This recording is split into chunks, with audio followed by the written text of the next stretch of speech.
আল্লাহ পাক আমাকে হাবিবুল্লাহ বলে ডাক দিয়েছেন। আমি আসছি সকলের পরে, কিন্তু জান্নাতে যাওয়ার ক্ষেত্রে সকলের কি আগে। আর নবীজির পরিচয় নবী যখন দিতে আরম্ভ করলেন, তখন সকল নবীরা নবী প্রথম তারা চিন্তা করলেন এটা কেমন নবী। ওই সময় রাসূল সাল্লাল্লাহু আলাইহি সাল্লামের একটা দাড়ি মোবারক পাকে নাই। নবীজির ওই সময় একটা দাড়ি মোবারক কি পাকে নাই। নবীজির ইন্তেকালের সময় মতান্তর আছে, কেউ বলছে 17টা দাড়ি মোবারক পেকেছে, কেউ বলছে 19টা দাড়ি পেকেছে, এটার মধ্যে মতানৈক্য আছে। কিন্তু যখন নবীজি মেরাজ করতেছিলেন তখন নবীজির একটা দাড়ি মোবারক কি পাকে নাই। এর আগে যারা যে নবীরা ছিলেন, এক একজন নবী অনেক লম্বা হায়াত, যেমন আদম আলাইহিস সালাম 960 বছর, এর হায়াত কত বেশি, অনেক লম্বা হায়াত। মুসা কালিমুল্লাহ, দাউদ আলাইহিস সালাম, এইভাবে সকল নবীদের হায়াত ছিল অনেক লম্বা লম্বা হায়াত। আর আমাদের নবীদের হায়াত কত বছর? দুনিয়ার দিকে 63 বছর। কত বছর? 63 বছর। আর এর মধ্যে যখন নবীজি মেরাজ করতেছেন তখন নবীজির বয়স কত? 51। কত বছর? 51। 40 বছর বয়সে নবীজির নবুয়ত, 11তম বছরের মাথায় নবীজির মেরাজ, তাহলে 51 বছর। কত বছর? 51 বছর যখন নবীজির বয়স, ওই সময় নবীজি মেরাজ করতে যাচ্ছেন। তখন সকলের ভিতরে চিন্তা যে ওনাকে দেখতে এমন বয়স কম দেখা যায়, কিন্তু জিবরাইল আমিন ওনাকে আহলান সাহলান করে সকলের সামনে নিয়ে যাচ্ছেন। উনি কেমন নবী? সুবহানাল্লাহ। এবার উনি নবীটা কেমন? ওই নবীকে আল্লাহ পাক আরশে আজিমে ওই বাইতুল মুকাদ্দাসে যখন সকলের সামনে নিয়ে গেছেন, খুতবা দিয়ে বললেন, লা ফাখরা, আমি ফখর করে বলছি না, আল্লাহ আমাকে মর্যাদাশীল করে দিয়েছেন, আল্লাহ আমাকে দামি বানাই দিয়েছেন। সুবহানাল্লাহ। এইভাবে আল্লাহ রাসূল সাল্লাল্লাহু আলাইহি সাল্লামকে সকলের সামনে নিয়ে খুতবা দিয়ে সকলের সাথে পরিচয় হওয়ার পরে, এরপরে এক একজন নবী, কয়েকজন নবী কথা বলছেন। কয়েকজন নবী তখন কি করছেন? কথা বলছেন। কথা বলার পরে নবীজি আবার আলোচনা করে জিবরাইল আমিনের মাধ্যমে ঘোষণা হয়ে গেল, আজকে এখানে ইমামতি করবেন আপনার নবী, আমার নবী, আখির নবী, দুজাহানের বাদশা নবী হুজুর নূর সাল্লাল্লাহু আলাইহি ওয়াসাল্লাম। উনি আজকে কি করবেন? সকল নবীদের সামনে ইমামতি করবেন।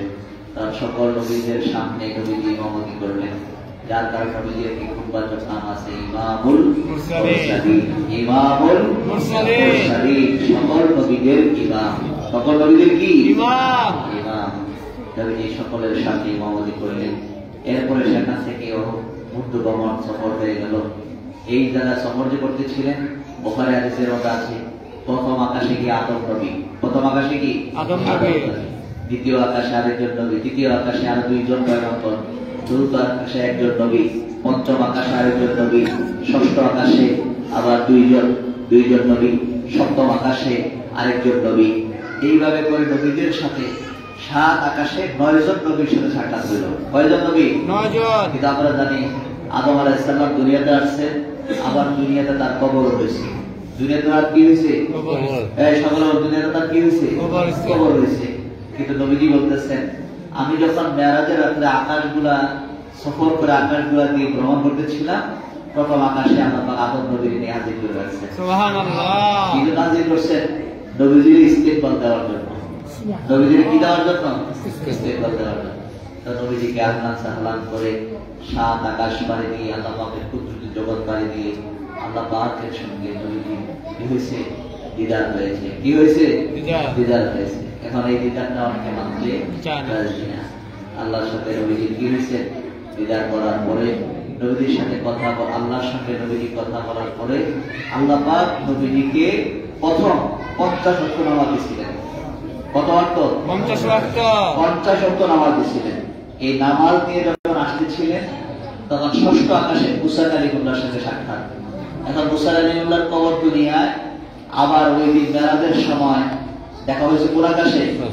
ষষ্ঠ আকাশে। ষষ্ঠ আকাশে তখন মুসা কালিমুল্লাহর সাথে কথাবার্তা হওয়ার পরে মুসা কালিমুল্লাহ ডাকিয়ে বলছেন, নবী, আমার উম্মতের জন্য 1 ওয়াক্ত নামাজ ছিল, তারা 1 ওয়াক্ত নামাজও করতে পারে নাই। আপনি একটু এই 50 ওয়াক্ত নামাজ আপনার উম্মতেরা পড়তে পারবেন না, আপনি আল্লাহর কাছে যান, আল্লাহ যেন আপনার জন্য নামাজটা কি করে দেয়, কমায় দেয়, নামাজটা একটু কি করে দেয়, কমায় দেয়।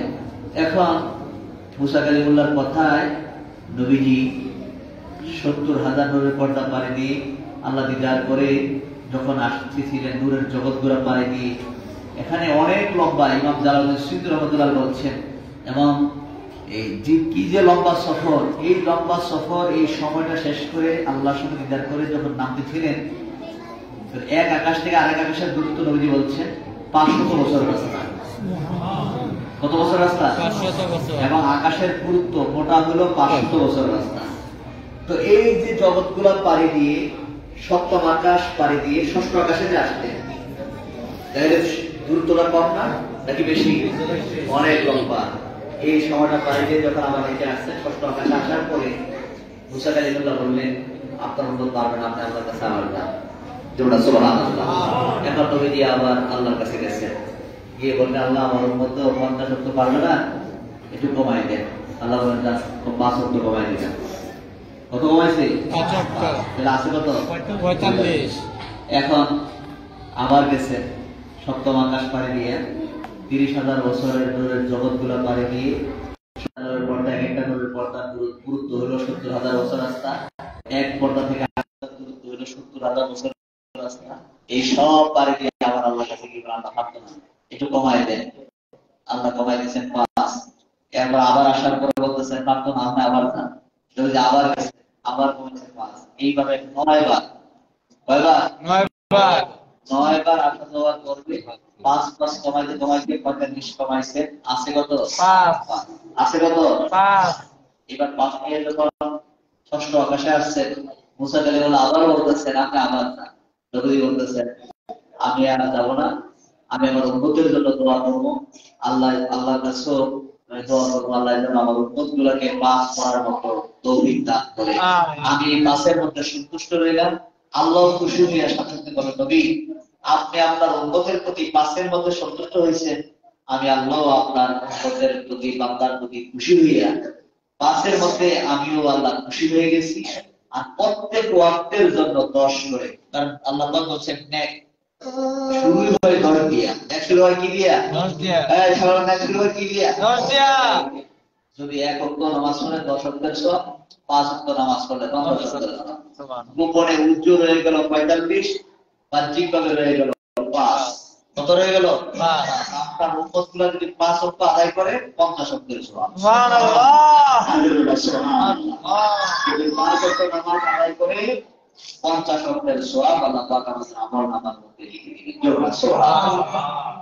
নবীজি উম্মতের জন্য এই রজব মাসে নামাজ নিয়ে আসছেন। আল্লাহ পাক যেন আমাদের সকলকে এই রজব মাসের পূর্ণ নিয়ামত দিল, আমাদের সকলকে নসিব করেন। আপনারা সকলে বলি আল্লাহুম্মা আমিন। আল্লাহুম্মা আমিন।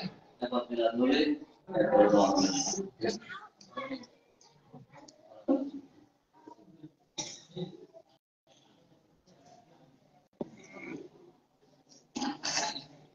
তাটা সমস্যা তার। أعوذ بالله من الشيطان الرجيم. بسم الله الرحمن الرحيم.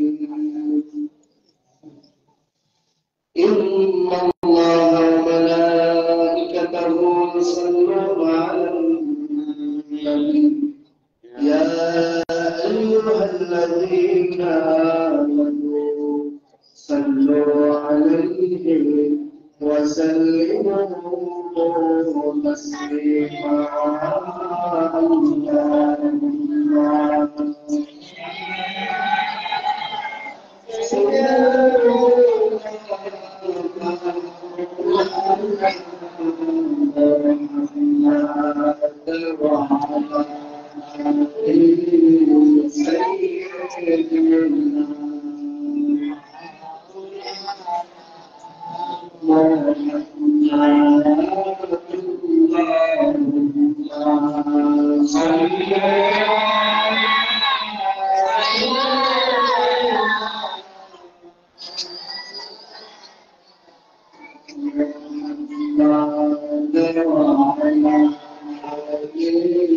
سيدنا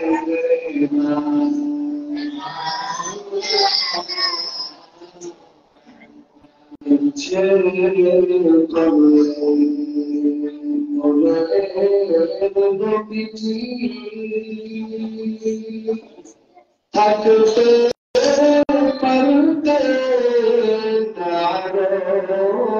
আরশে উম্মতের মায়ার নবীজি শুয়ে আছেন জমিনে আল্লাহুম্মা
مولانا